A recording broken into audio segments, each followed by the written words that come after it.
Welcome, ladies and gentlemen, to... Hello? Hello. Yes, welcome, ladies and gentlemen, to Chatting Up a Chick. This is, hello? Hi. Are you there? Uh, Episode 9. With Phillips. Yes, episode 9 with Phillips and Mr. Chick. And today we are talking about something positive, because over the past couple of months, it's all been a little bit... So... So we've decided to talk about 3 things that are positive in the world right now, right here. Start us off, Phils. Come on. What have you got, mate? What have you got? Wicked. well, I tell you what, I actually struggled. Struggled for 3 positive things in the world right now. Yes, but I think one positive thing in the world is that people have time finally to be creative. I've kind of had a little bit more time to be more creative with the spare time that I get, so that was really nice. And I've heard, quite a few other people out there through work and other people where they just have, a situation has come to a place where they either can sit and do nothing or, be depressed about whatever their situation is, or they actually pursue the thing that, they've been wanting to do for a long time. I think that's cool. Yeah, I was thinking to myself just then when you said that. Living here in New Zealand, like everything's more or less gone back to normal, which kind of sucks from a perspective of like how like major changes could have happened. And hey, look, they may still, I don't know, but like you'd think about around the world, like for instance in America, like there's talk of a major revival of COVID to the point where they might be getting like 100,000 cases per day. Like that's nuts. And I think to myself, in terms of like a positive of living in New Zealand, like we as a country were up in arms because we had 2 new cases that came from overseas and were in their own self-isolation, and they managed to leave and go to some funeral and travel one length of the North Island, and the country was like, "Oh my word, what's going on? Heads need to roll. Heads need to roll." I'm thinking to myself, like I was talking to my dad. He lives in the UK, and he was talking about how, like, that day they had 1,000 new cases, and I'm thinking to myself, I can't believe like how. I don't know how to describe. Obviously, I'm not talking about all Kiwis, but just that whole mentality of jumping on this bandwagon of negativity over something that is so small potatoes. Like it really, in the grand scheme of things, all right, yeah, look, you could quite easily make the case of saying, oh, could have been a little bit more strict, was a little bit lax there and stuff like that. But the fact that we're not in the position that so many other countries are still, and they're getting worse. They're not even getting better. And they've known about this problem for 4 months now. It's nuts. It's absolutely nuts. Nuts. Well, New Zealand was statistically one of the highest countries for people actually being the most obedient to the lockdown. Yes, well done, rule people, rule Britannia. Well done, pushovers. But that's not the thing. It's not that people are pushovers. It's the fact that I think people in this country are a lot more switched on and aware of why certain things need to be adhered to for a short period of time. Yeah. Whereas, like in America, you've got maybe probably a large percent of the people who are like, okay, yeah, this needs to be done. Then you have that small percentage who are so vocal and so like, this is against my constitutional rights. I ain't wearing no mask. No, I ain't gonna look like a fool for the government. And for some reason, like, it's this small percentage that is causing so much issues. Although it doesn't, obviously with the whole Black Lives Matter movement and stuff like that, and people going out protesting, which is, you can argue for and against for the whole situation, but I'm just astounded at the lack of empathy from some sides. Yeah. Like, just astounds me. They shouldn't have gone out and protested. It's their fault. Now we're in a big problem. It's like, whoa, it's not as simple as that, dude. Like, it's there's a lot more to this issue than just your narrow view of humanity. Yeah, I actually found out interesting fact around those two people that were,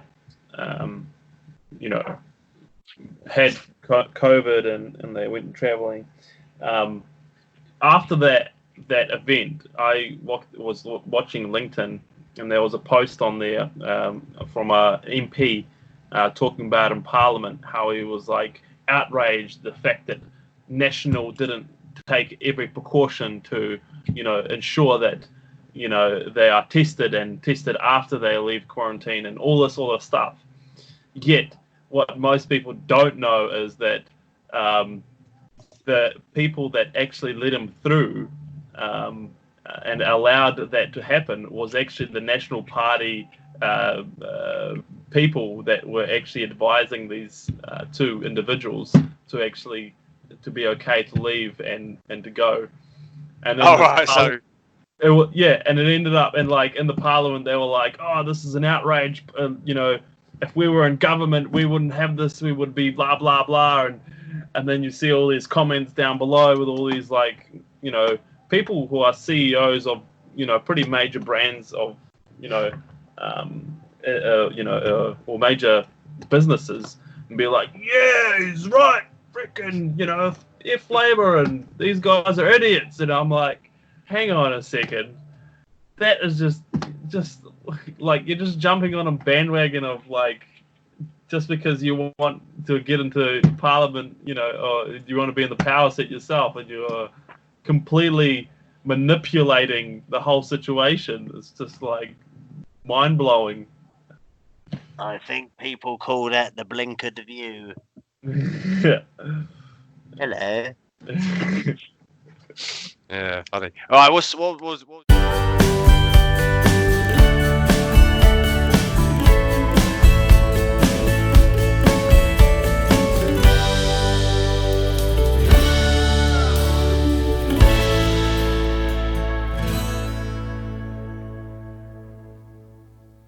was your second? What was your second? Australia's not on fire anymore. Way! Is that true? Is that? Yeah. Is that official? Official. Have you got your PowerPoint presentation to put up and show? I want all the. Oh, give me fact. I want some evidence. I can still smell. I read an article. Oh, the Barbies. I read an article about it. I read something on Fox. I saw Donald Trump. He stood up and said, "Fires are out," and I was like, "Woohoo!" Yeah. Yeah. Well, I have no comment on that. That's just Really? That's just great news.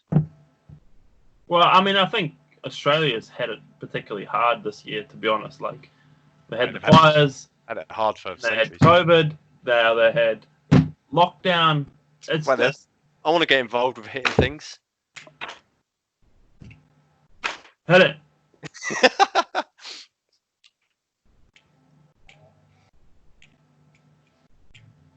Is that it? I was expecting I you to didn't hear carry it. we're pretty rubbish at this. Like we're supposed to be talking about things that are happening in the world to kind of give us a positive vibe, and we've. I don't know. I thought that was pretty positive. Yeah, well, yeah, it is.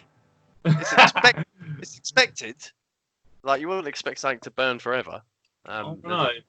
End of the burning point. Fires are hard to put out. But it's like a bittersweet victory, though, isn't it? It's like, yeah, the fires are out finally, but look at all the devastation. Look, Chris, this is a positive podcast. Get your negativity out of here. Well, sorry, it's been a tough week. Sounds like it. Yes. All right, what was your third thing? Well, I didn't actually have a third thing. That's how positive it was. Didn't have a third thing. No. On the positive note, from my perspective, yes. I was in New World a few weeks ago, and I was having a look at the craft beer selection. Oh yeah. And was enamoured by a certain stout that just appeared in front of my face. It was almost like it was teasing me. It was like, Chris, come here. Show you. I want to show you the label. And I was like, all right, I'm in. So I went in. Looked at the label. It was a stout, a barrel-aged stout that was 12.5%, which is like, butt clench time. And I looked at the price. It was like $24 for this. Was it 500 ml? Jesus, about 500 ml. And I thought to myself, whoa! Tell you what.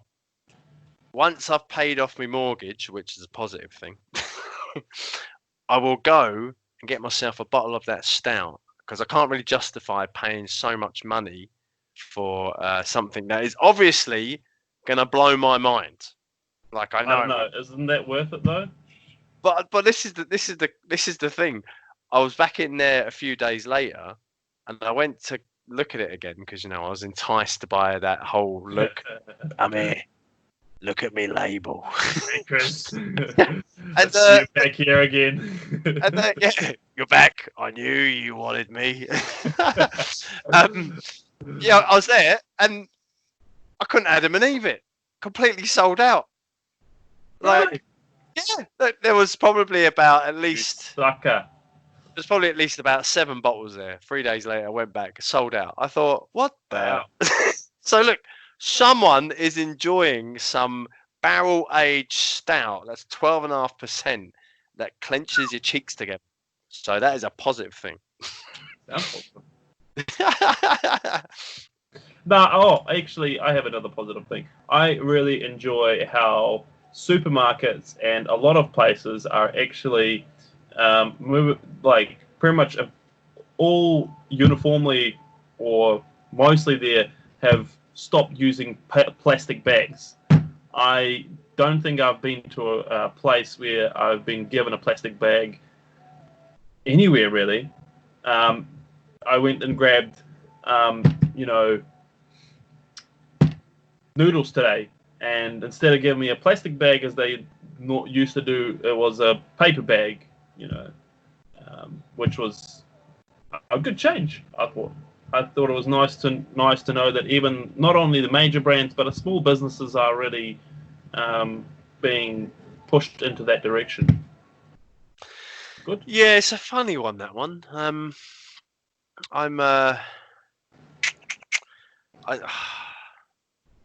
glad this country has done that, but I just feel like we as a collective really need to put pressure on the rest of the world. Like, there's other countries that do it as well, but for sure, yeah. Those are plastic. Like, oh damn! I'm gonna have to save this for the negative. The next week's going to be the negative. So yeah, I'm going to stick with the positive. Hey, I get your point. Like, we still are dumping just a phenomenal amount of plastic into the oceans, into the land. absorbing it, recycling it into our own bodies, and then pooing it out again. And we've got so much plastic floating around everywhere we see. Is the problem is phenomenal, but who's been a negative because Nancy? we're being positive, and because we are talking about the world, that is something positive that I see as a good thing. So No, you have to, every positive step, doesn't matter how small it is, it's a step forwards. correct. One of the hardest things in this life to maintain is an optimism based upon a false dichotomy. False dichotomy. Using big words again, Chris. Lost me. Lobotomy. So, sorry, did I say dichotomy or lobotomy? I'm pretty sure the first one, but I'm not sure which one was which. I've confused myself. No, I mean in the sense that it's easy. Like for instance, I'll give you a kind of like an analogy, and it's happened to me recently. Like it's easy to A lobotomy. A lobotomy. Yeah. Oh, hello, Mavis. I was walking down the road the other day and I saw some litter rubbish on the floor, and my whole kind of demeanor at that precise moment was, you know what, I should pick that up, but what difference is it going to make?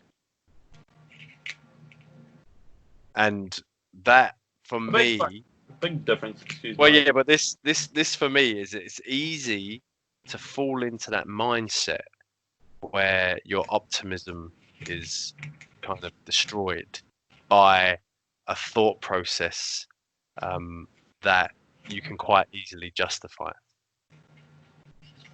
So every positive little thing you do is a small step forward. Doesn't matter how small it is. So rather than me being like, well, I picked that piece of rubbish up, but there'll be another one there tomorrow. Well, then you just keep picking it up. Like I always have people who, like when I go and do like a river cleanup, go and pick up the rubbish. People always stop and they're like, "Oh, what are you doing?" And I'll be like, "Oh, just cleaning up the river." And they're like, "Oh, fantastic!" And they're like, "But why don't you just call up the council to get them to come and clean up?" And I'm like, because I'm taking responsibility. I walk down this river and I think to myself, oh, someone needs to clean up this place. Who is that someone? Well, it's me. Like, because I'm taking responsibility for my own thought processes. Yeah. And that's it's kind of breaking out of that whole mindset of like, that's someone else's job. That's someone else's job. That's someone else's. Like we're too busy for that sort of, thing. Yeah. We should just be like, oh, well, we'll just put a bit of time in here and, Bob's your uncle and Mary's your aunt and we have a clean, place where we live. But so I will say to anyone who's listening, if you see someone who actively is doing something good, no matter how small, and I'm talking like even if they just pick up a piece of crap off the floor and you see them put it in the bin, do me a favor, go up to that person, just give them a tap on the shoulder and go, good work. Whack! Or give them a little clap, thanks. Because at the end of the day, like, we're more interested in negative and negative vibes and actually taking the time to actually see someone who's doing something good and take the time to actually say to them, do you know what you did? I would just want to say I'm proud of you or thank you for doing that, whatever. That rarely happens. Yeah, certainly does. Or certainly does not happen. In a roundabout way. Yeah, I fully agree. Well, here's my third and final thing, positive. This last couple of weeks, Are you Liverpool Football Club won the league for the first time in 30 years. Oh, nice. You know what? Couldn't care less. but I am happy for all those Liverpool fans around the world that have been crying for this for like 3 decades. So enjoy it. Have a good time. Go and buy some $25 It won't last long. Baron H Stout that's been calling your name for the last 6 weeks and enticing you in with the label. Have some of that and enjoy it. Hello, wife. Chris sure won't. No, I won't. I have to wait until my mortgage is paid off. But if anyone wants to send me, I'll find out. I'll bring the label and I'll put it up there in front of the camera. Do it. My wife has just said I can go and buy it now, so I'm going to go and buy it. Oh. What a positive, eh? What a positive. Leave on a positive note. Fantastic. Yeah. All right. This wicked 20 minutes. Wicked. That's a perfect time for a chat about positive vibes. Next week we'll talk about negative things, and that'll probably go on for about 3 hours. 20 minutes is all we got for positive stuff. Do you know what's gonna happen? We'll start talking about negative things and we'll be like, oh, we can't be so negative. Let's talk about something positive. And then all of a sudden we'll find all these positive things to talk about.